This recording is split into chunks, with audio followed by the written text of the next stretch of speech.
Hi, I'm Carin Rhoode. I turned 51 the 19th of January. I was homeless for 9 years. Um, I ended up on the street after I lost my husband. And a year later, my father. And I think losing my father was the hardest thing I ever had to deal with. I was always different to my other siblings. I was always a softie. I was a walkover, and I was a cocaine user. When I ended up on the streets, I met a man by the name of Dean. Because Dean used to work for CCID. He took me to my first shelter in Napier Street. While I was there, I was sexually harassed by one of the supervisors. And it was at that time that I met Edgar, who was a gay male that was living at the shelter. Edgar left the shelter, and so I soon after also left because I couldn't cope with being harassed by a social worker. Even though I complained about it, nothing ever happened. It was in the gardens that Edgar taught me everything about the streets. I wasn't street smart, and he basically had to teach me how to identify who's genuine and who's not. A lot of bad things happened on the street, and just before COVID hit, Mom Estelle and Women of Hope Trust, they told me that I need to get off because of the pandemic. I lived in Plumstead for 3 months.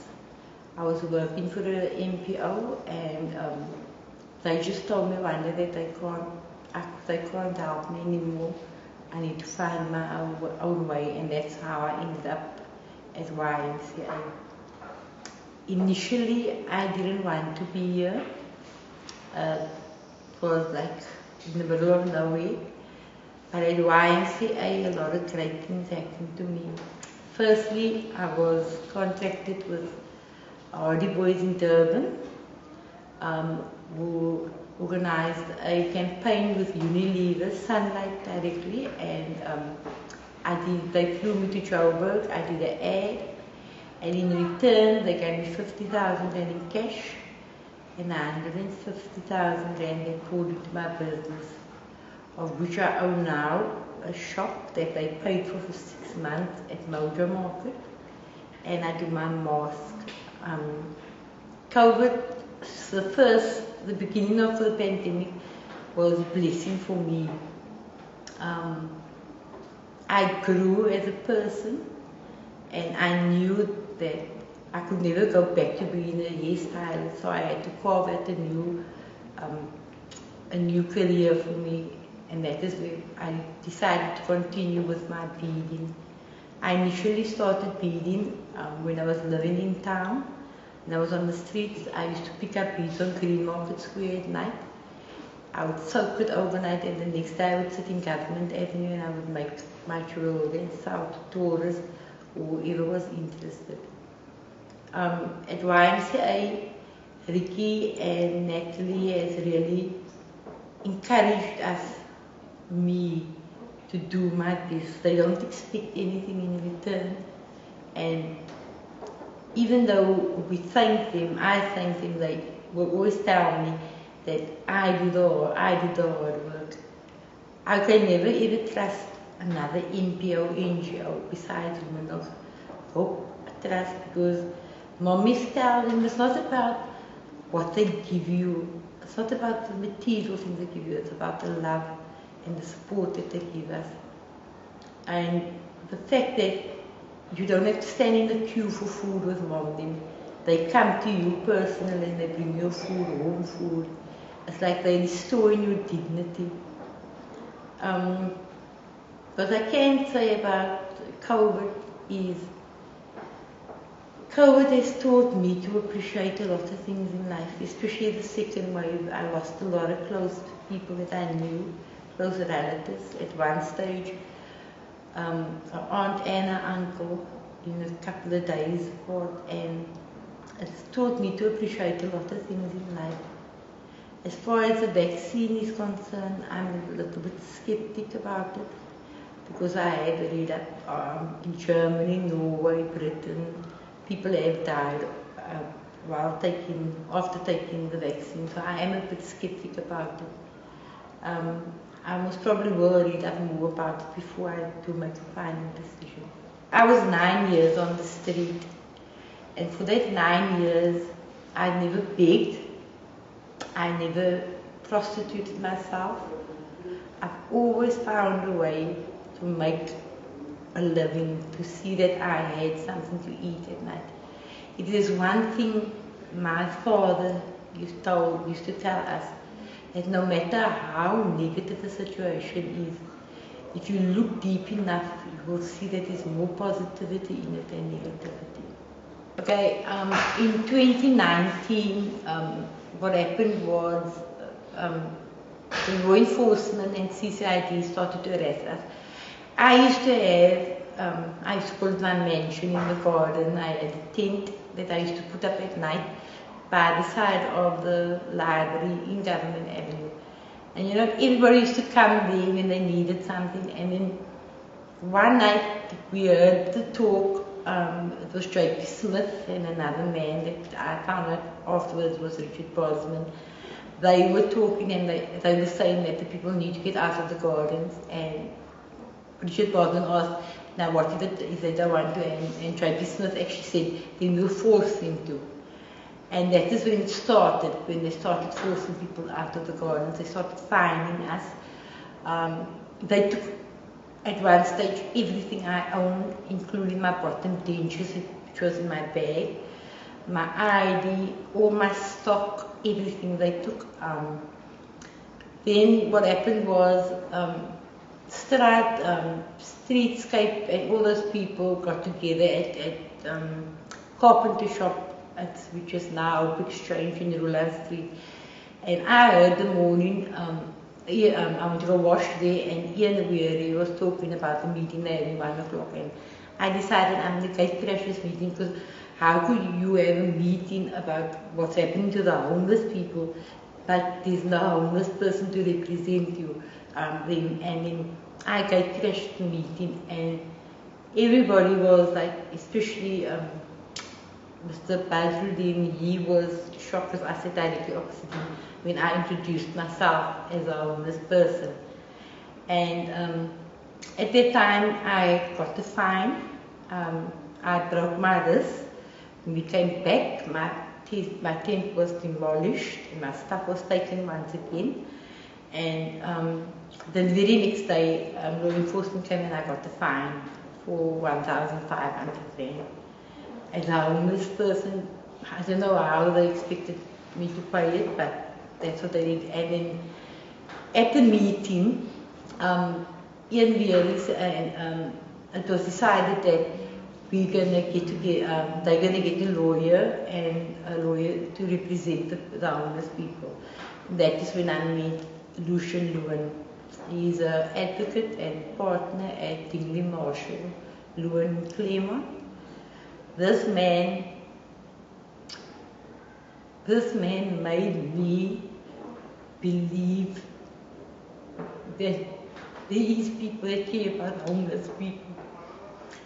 I was sick one day and I was laying against the door by a building, and this man came and he picked me up with all my stuff and he put me in his car and he made sure that I got medical attention.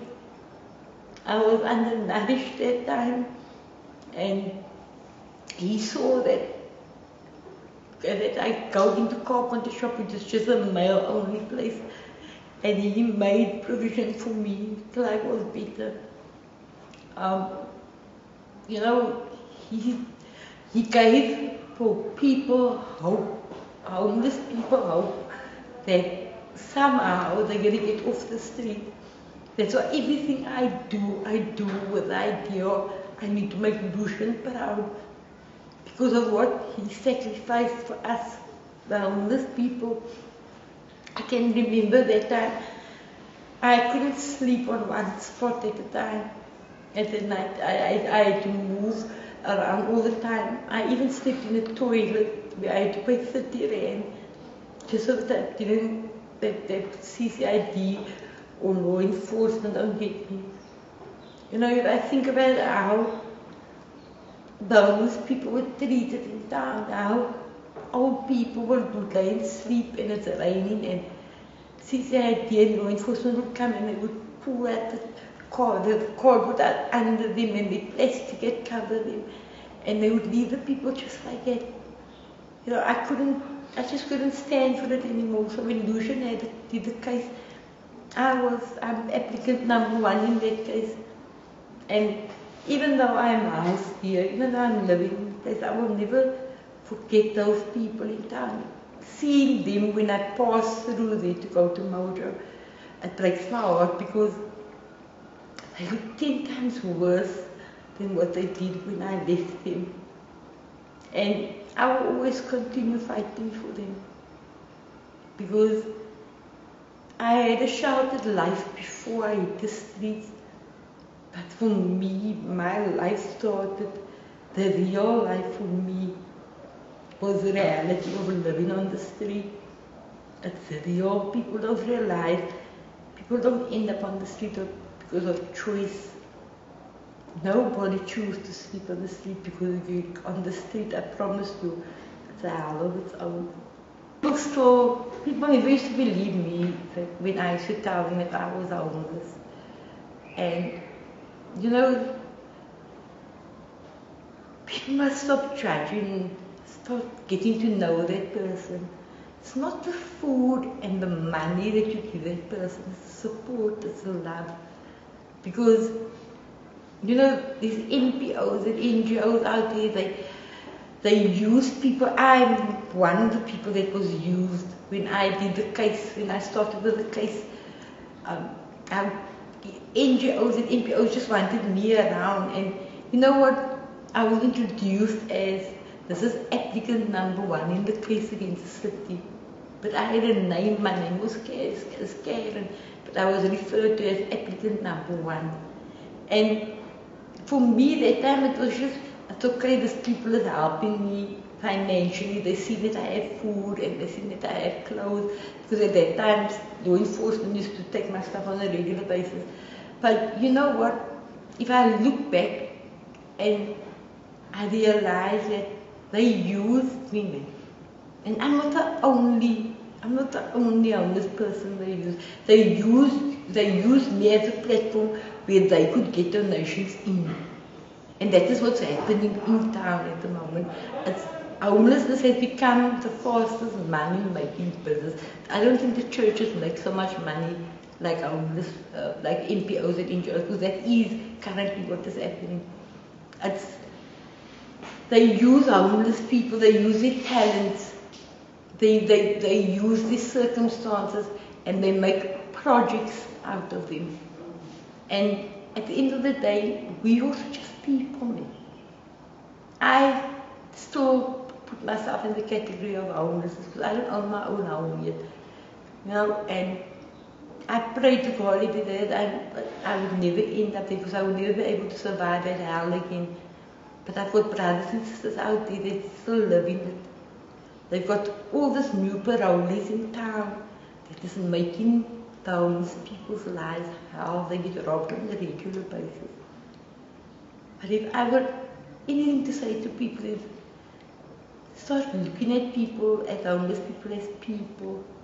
Don't judge, you don't know the story behind it. It can be somebody that is running away from abuse.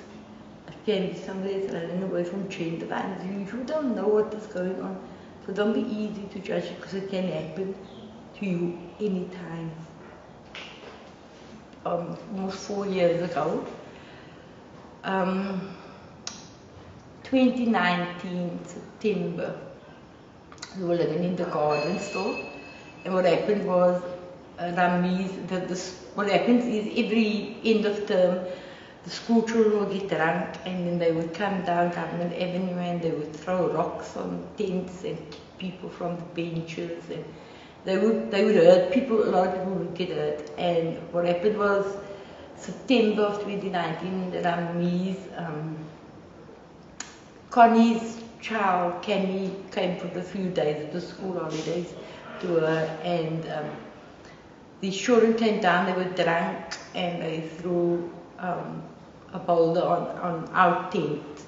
And he went out only after he heard one of the children said to go to the tent next door, and he knew that Connie's child was there.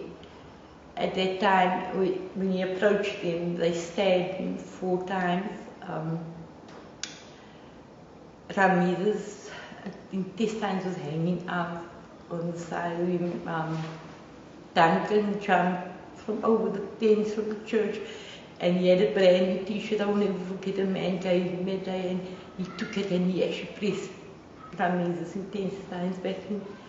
And, you know, for 2 hours, we ran around looking for somebody to help us. For 2 hours, and by the grace of God, this man, that policeman that worked at Parliament, inside the Parliament, he saw on the cameras, and he was trying all the time to get the ambulance. The ambulance didn't want to come because what was happening was the school children was doing just what they wanted to in town. As I was running to see if I could get out in Long Street by CCID, one of the children, I had to duck, he was throwing me with a hunter's bottle in my face. And eventually the ambulance came. I honestly believed that Ramiz was going to die. And so the paramedic told me that everything is fine. And they're going to take him to Somerset, and we went there. And when we came back to Somerset, I saw that this paramedic changed, and then he told me, he's sorry that he lied to me, but his case is very, it's critical, it's very serious. And you know, I can remember they didn't want me to go in by the emergency section and all that. And on the 2 occasions that I did slip in, one thing, it's something I will never forget, is where they shot him practically back to life. And you know what? Nothing even happened about that case, nothing. No policeman came to us, nothing. The only person that came was CCID, Mr. Hammer.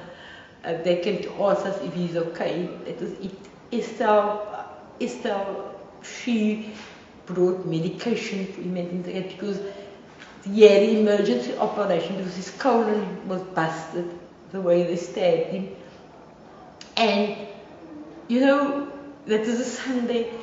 The Wednesday I was getting ready to go visit him, and here Ramiz come walking in his boxes. A lady gave him bought him a pair of flip-flops at Cape Porters because he was bare feet. He had on a vest, and he was full of pain, but he was told that at Somerset that he needs to leave because they need the bed. But that is the way homeless people got treated. That's why so a lot of homeless people die on the street. But today, Ramiz is fine. Ramiz has been my pillar through everything. He helps me with everything. He creates bonsai trees. He does sea sand frames. He does his bushman and different tribal paintings. And he actually started working today at the call center in Cape Town. Trying to say as long as I can. Because, you know, Ricky and his wife they my pillar. You know, I got mom. I refer to Estelle as mom because for all the years that I know her, she's been like a mother to me. And if my hair is loose and curly, we look like sisters. But Estelle is the one person that I will never be able to let go of. I will never be able to let go. And for me now, I just need to build myself up here by YMCA, because little people know about YMCA, but if they must know all the work that gets done here, They don't just get you off on drugs. Okay, I was clean when I came here already. I was clean when the case started. When I took on the case, because I didn't want the city to have any dirt on me, you know, so. But here, they clean people. When you're on drugs, they help you detox. Nobody judge you, you know. But I also know that this is a safe haven. It's a safe space. And sooner or later you have to face the real world. But for me, I'm a bit scared still of it. I don't do crowds. Like even by the shop where I'm used to talking with people, I like to have I don't know, I like my own space. And here at the YMCA I got that. But if I need to speak to somebody, I can just ask Ricky to tell Natalie I need to speak to her, or he will come around and I'll speak to him. But they're like a mother and father, they're there for you. You know, and not just us, the people around you, but the other camps also. If there's too much food here, don't get given to the other camps. You know, once I do a lot for people, and for me now, I think I'm going to stay here till I'm 60. Like I said, I was always different because of my substance abuse. Especially after my husband died, a friend introduced me to cocaine, and it was hectic. You know, it's not one of the easiest drugs to deal with.